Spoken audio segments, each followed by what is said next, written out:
Selamat kembali ke channel Cikgu Tiong.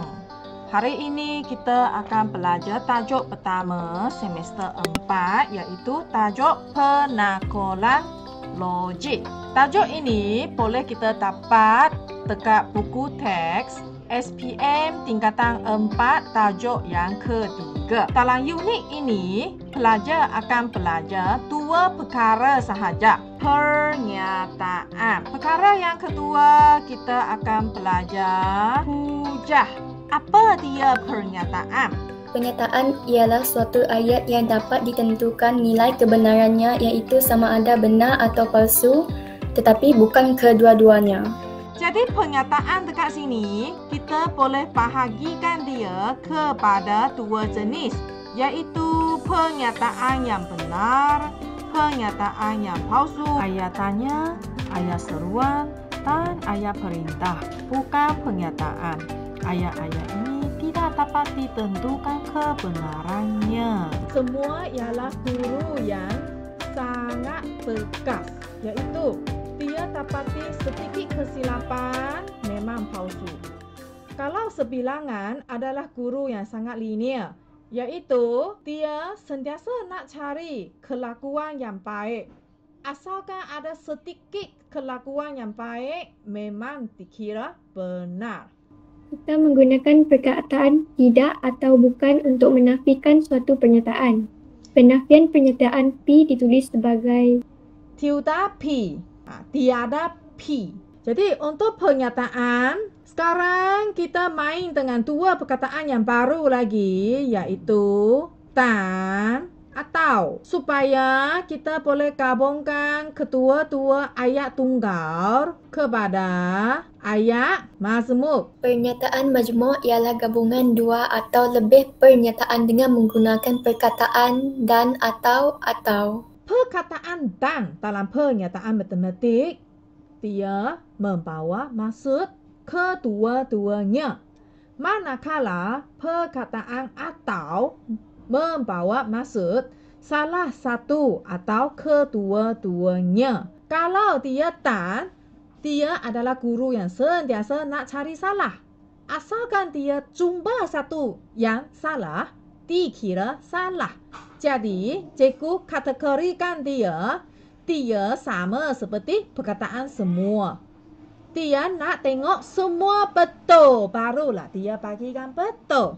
Perkataan atau, cikgu kategorikan dia macam perkataan sebilangan, iaitu guru yang sangat linear. Dia sentiasa cari betul sahaja. Asalkan jumpa sedikit yang betul, salah satu sudah kita buat, dikira betul.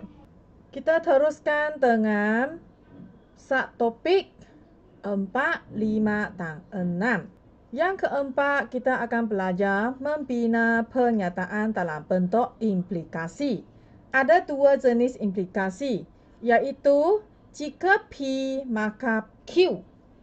Implikasi jenis yang kedua adalah P jika dan hanya jika Q. Seterusnya kita akan belajar membina dan membandingkan nilai kebenaran bagi akas, songsangan, kontrapositif bagi suatu implikasi. Akhir sekali kita akan menentukan contoh penyangkal untuk menafikan kebenaran pernyataan tersebut. Hari ini kita akan belajar beberapa perkataan yang baru, iaitu implikasi, akas, songsangan, kontrapositif, dan penyangkal. Implikasi dalam bentuk jika P maka Q. Sekiranya kita mau membentukkan akas adalah terbalikkan P dan Q ini. Jadi Q akan pergi ke depan, P akan pergi ke belakang. Ini yang akan berlaku apabila dia adalah akas. Sekarang kita teruskan ke songsangan. Kalau dia songsangan, kita akan lakukan penafian. Misalnya, asalnya implikasi dia adalah jika P maka Q. Apabila pergi ke songsangan, kita akan buat jika bukan P, maka bukan Q. Jadi kita akan buat satu delta dekat depan sini. Jadi bukan P, maka bukan Q. Diikuti dengan kontrapositif. Jadi kontrapositif juga adalah sesuatu ayat yang berlaku penafian. Tapi dia berlaku penafian terhadap akas, bukan terhadap implikasi. Kita ingat dengan huruf depan dia saja. I, A, S, K. Jadi kita boleh ingat dengan perkataan I, as. Jadi I stand for implikasi. A stand for akas. S songsangan. K untuk kontrapositif. Macam mana pasangan dia? Jadi pasangan dia kita boleh ingat dengan implikasi penafian dia adalah songsangan. Untuk akas, penafian dia adalah kontrapositif. Jadi is AK. Jadi untuk akas, songsangan, kontrapositif dan implikasi sama juga. Kita memang mementingkan nilai kebenaran. Kita sentiasa ingat dengan akibat. Mana tempat akibat? Akibat adalah di belakang perkataan maka. Asalkan apa-apa yang berada di belakang perkataan maka ini, dia sahaja yang palsu, barulah nilai kebenarannya adalah palsu. Terjadian di belakang perkataan jika. Jika terjadian, maka akibat. Fokus kita untuk tentukan nilai kebenaran adalah fokus kita terhadap akibat. Kalau terjadian dia benar, positif, akibat pun benar juga, maka dia benar. Kalau terjadian dia benar, akibat dia palsu, jadi barulah dia palsu. Kalau kedua-dua adalah palsu, dia masih benar. Sekiranya terjadian dia palsu, tapi akibat dia masih positif, dia masih positif. Akibat sahaja yang negatif, barulah nilai kebenarannya adalah negatif. Menentukan contoh penyangkal. Perkataan baru hari ini adalah penyangkal. Untuk menafikan kebenaran pernyataan tersebut. Penyangkal akan wujud apabila kita ada pernyataan yang palsu. Ada sesuatu yang palsu, barulah penyangkal akan wujud. Jadi, apa artinya penyangkal? Penyangkal adalah contoh-contoh untuk menyokong nilai palsu. Jadi misalnya kita dapati sesuatu pernyataan itu adalah palsu. Jadi kita perlu tunjukkan bukti. Jadi kita perlu tunjukkan bukti untuk membuktikan dia adalah palsu. Jadi bukti itu adalah penyangkal. Tentukan nilai kebenaran pernyataan matematik di bawah. Sekiranya dia palsu, berikan satu contoh penyangkal. Jadi dekat sini, contoh penyangkal jangan kita fikirkan dia sesuatu perkataan yang terlalu susah. Kita perlu tuliskan, tunjukkan bukti untuk menyokong jawapan awak. Semua poligon mempunyai hasil tambah sudut dalaman 180 darjah. Jadi adakah semua hasil tambah sudut dalaman ini dia adalah jumlahnya adalah 180 darjah? Bagi segitiga, ya, jumlah semua sudut dalaman dia adalah 180 darjah. Tapi kalau dia adalah segi 4, tak, dia adalah 360.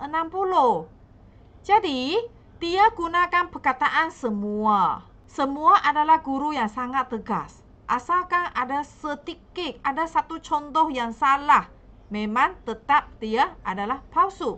Jadi, ini adalah pernyataan palsu. Sekiranya dia adalah pernyataan yang palsu, artinya kita perlu tunjukkan bukti mengapa kita katakan dia palsu.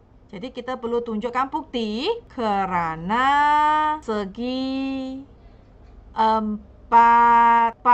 mempunyai Hasil tambah sudut perdalaman 360 darjah. Jadi kita boleh buktikan dia adalah palsu. Kita sambung dengan B. Sebilangan nombor perdana. Nombor perdana adalah nombor yang boleh bahagi dengan dua jenis nombor saja, iaitu nombor 1 dan 3 sendiri. Contoh-contoh nombor perdana ada 2, ada 3, ada 5, 7, 11 dan seterusnya. Dia kata sebilangan nombor perdana ialah nombor genap. Betul. Nombor 2 adalah nombor genap. Ini adalah pernyataan benar. Kalau jawapan dia adalah benar, artinya kita tidak perlu bagikan contoh penyangkal. Kita berhenti setakat benar sahaja cukup.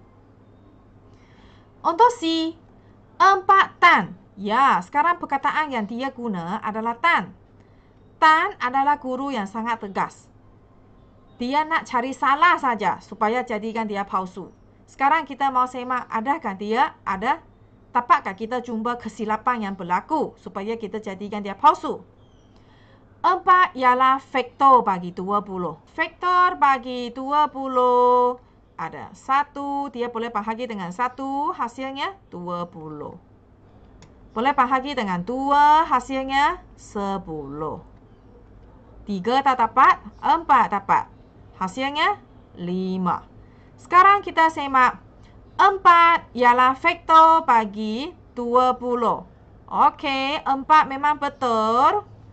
Tapi kita nak cari salah. Kita semak. 8. 8 ialah faktor bagi 20 dah. Mana ada 8 dalam faktor 20? Jadi, 8 bukan faktor bagi 20. Jadi, ini adalah pernyataan yang benarkah palsu? Palsu. Ya, dia adalah guru yang sangat tegas. Sedikit salah, memang salah. Sekiranya palsu, kita perlu tulis sebab dia palsu. Kita nyatakan kerana 8 bukan faktor bagi 20. Sambung lagi dengan D. Perkataan yang dia guna adalah atau. Atau dia adalah guru yang sangat linear. Nak cari kelakuan yang baik. Asalkan ada satu kelakuan yang baik, cukup. Boleh katakan dia benar. Kita semak. Kantaan 9 akan buat sifil 9. Sifil 9, 91, 9, 92, 18, 93, 27 dan 94, 36 dan seterusnya. Mari kita semak. Adakah 6 di dalam kantaan 9? Tak. 36 ialah kantaan 9. Benarkah palsu? Benar. Benar. Tengok sini. 36. Memang dia adalah kantaan bagi 9. Benar. Jadi, palsu atau benar? Jadi, dia adalah palsu ke benar? Benar. Benar. Sebab dia guru yang linear. Kalau benar, kita tamat cerita. Tidak perlu bagikan penyangkal dia. Tulis pernyataan matematik yang dikehendaki dalam kurungan. Bagi setiap yang berikut, kemudian tentukan nilai kebenarannya bagi pernyataan yang ditulis. Sekiranya palsu, berikan satu contoh penyangkal untuk menyokong jawapan anda. Soalan A. 6 adalah ahli bagi set 3, 6, 9. Penafian dia, kita jadikan dia 6 bukan ahli bagi 3, 6, 9. Pernyataan ini benarkah palsu? Palsu kerana 6 ialah unsur bagi set 3, 6, 9. B. Semua kantaan 10 ialah kantaan tua. Buat satu penafian. Bukan. Semua kantaan 10 ialah kantaan tua. Kantaan 10, 10, 20, 30 dan seterusnya. Kantaan untuk tua adalah 2, 4, lepas tu 6, 8, 10 dan seterusnya. Adakah 10 ini juga di dalam kantaan 2? Ya. Ya. 20 juga dalam kataan 2. Ya. Satu penafian katakan bukan semua kataan ialah kataan 2. Jadi dia adalah palsu. Kita perlu bagikan contoh penyangkal. Kerana semua kataan 10 boleh dibahagi dengan 2. C. Jika X lebih besar daripada 5, maka X adalah lebih besar daripada 3. Akas I as. Jadi akas ada kaitan dengan implikasi. Kita terbalikkan implikasi. Jadi implikasi ini kita akan terbalikkan dia. Kita akan buat jika X lebih besar daripada 3, maka X adalah lebih besar daripada 5. Mari kita tentukan dia benar ke palsu. Misalnya, 4 lebih besar daripada 3. Jadi, betul 4 lebih besar daripada 3. Tapi, apabila 4 ganti dekat sini, 4 lebih besar daripada 5. Masih betul kah? Tak. Fokus kita untuk tentukan dia benar ke palsu ke, kita akan fokus kepada akibat dia. Akibat dia palsu, artinya dia adalah palsu. Kerana 4 lebih besar daripada 3. Tetapi 4 adalah lebih kecil daripada 5. Di implikasi dia, jika X adalah punca kepada X kuasa 3 tolak 1 bersamaan dengan sifar, maka X adalah bersamaan dengan 1. Songsangan dengan kontrapositif, kita perlu ingat dengan is AK. Kita perlu buat penafian untuk implikasi. Penafian untuk implikasi, jika X bukan punca kepada X kuasa 3 tolak 1 sama dengan sifar, maka kita buat penafian untuk X tolak 1, iaitu X tidak bersamaan dengan 1. Selesaikan X kuasa 3 tolak 1 sama dengan sifar. Apakah nilai X dia? Nilai X-nya adalah bersamaan dengan 1. Songsangan dia kata, kalau X bukan punca kepada X kuasa 3 tolak 1 sama dengan sifar, maka nilai X-nya tidak bersamaan dengan 1. Benar. Nilai kebenarannya adalah benar. E. Kontrapositif. Kita ingat dengan is AK. Jadi, AK, kontrapositif adalah penafian untuk akas. Jadi, kalau akas, kita akan tuliskan Q dulu, diikuti dengan P. Jadi, kita tuliskan Q dulu. Jadi Q ini kita perlu buat penafian. Macam mana kita buat penafian? K dia lebih besar. Penafian dia adalah lebih kecil sama dengan sifar. Maka K kuasa 2 lebih besar. Jadi kita buat penafian. K kuasa 2 lebih kecil sama dengan sifar. Jadi jika K lebih kecil sama dengan sifar, misalnya kita bagikan nilai K ini, misalnya negatif 1. Negatif 1 dia lebih kecil sama dengan sifar. Depan sini benar. Sekarang kita mau semak belakang dia benar ke palsu. Maka K kuasa 2 juga lebih kecil sama dengan sifar. Kita semak betul tak? Jadi negatif 1 kita kuasa 2, dia adalah bersamaan dengan 1. Adakah 1 lebih kecil sama dengan sifar kah? Tak. Belakang adalah salah.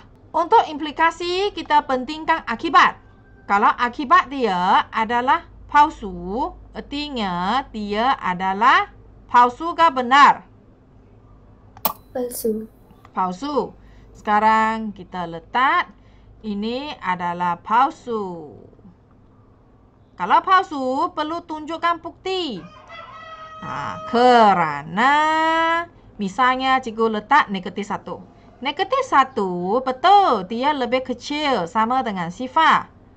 Tetapi negatif 1 kuasa 2 dia adalah lebih besar daripada sifar. Jadi sudah selesai penyangkal untuk hari ini.